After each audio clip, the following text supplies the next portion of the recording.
नमस्कार। हाम्रो साहित्य बाटिकामा यहाँहरूलाई स्वागत गर्दछु। आज हामीले जुलाई महिनाको 19 तारिक असमको शिवसागर, जोरहाट र सराइदेउमा भएको विध्वंस बाढीले मानिसको जीवनमा ल्याएको आर्तनाद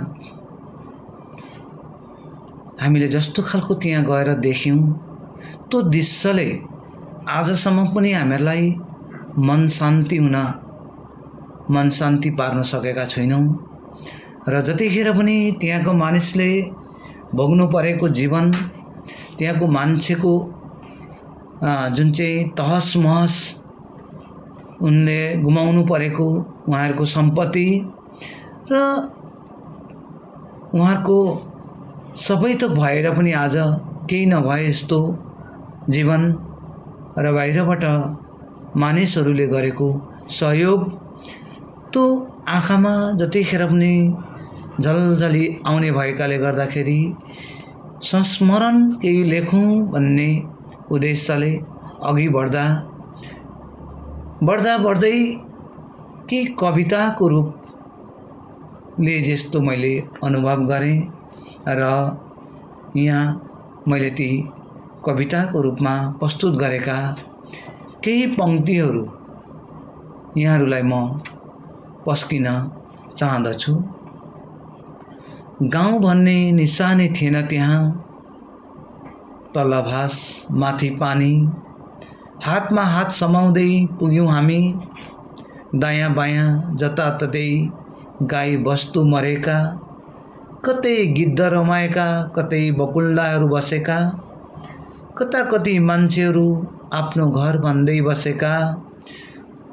कोही सबै थोक सकियो अब भन्दै शिविरतिर सरेका,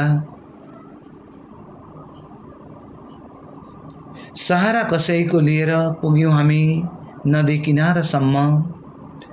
दिहिङ आज पनि अविरल बगिरहेछन्, कसको रिस किन यहाँ पोखेछन्,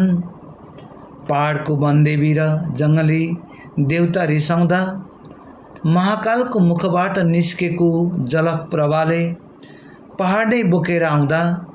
कसको के चल्दो रहेछ र, कालकोट विषले दिहिङको पानी पोखिँदा चिच्याएर दिहिङ दिसाङ कराउँदै आए, यो रूप देखेर मान्छेहरू त्राहिमाम भए,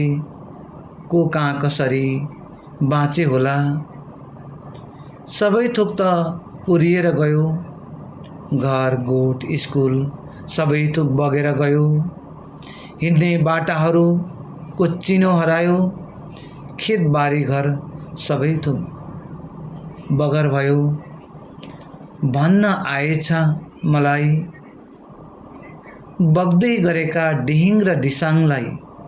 हे प्रकृति यी निरीह मान्छेले के अन्याय गरे तिम्रो, सबै थोक बढारेर लग्यौ, रामकी सीता लग्यौ, सीताको राम लग्यौ, फूलको कपिला लग्यौ, मान्छेको बाँच्ने रहर लग्यौ, जीवन जिउने खुसी लग्यौ, गरी खाने आँट र साहस लग्यौ, मनोबल लग्यौ, आँखामा देख्ने सपनाहरू लग्यौ, विद्यार्थीको विद्या लग्यौ, प्रेमिकाको प्रेम लग्यौ, यहाँ त अब पीडाले छटपटिएका आवाजहरू मुटु फुटेर रगत बग्दैछ, भगवान रूपी मान्छेहरू म छु भन्दै अघि बढेको छ, जति सहे तिमीले सह्यौ, नरो अब म छु नि भन्छ, बिचरा जिउने आशा हराएर मान्छे भन्छन् सबै थोक सकियो, अब जिउने रहर कहाँ छ, सुन्दरताले भरिएको, ढकमक्क फुलेको, सुगन्धले मगमगाएको शिवसागरको बिरगुडी नेपाली खुट्टीमा फुलेको फूल थियो त्यो, हजारौं बीचमा परै चिनिन्थ्यो,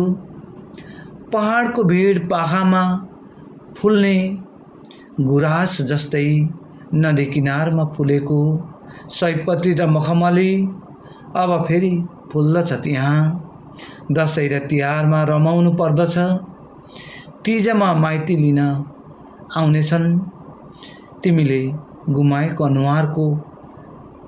हाँसो फेरि भर्नेछन्। धन्यवाद।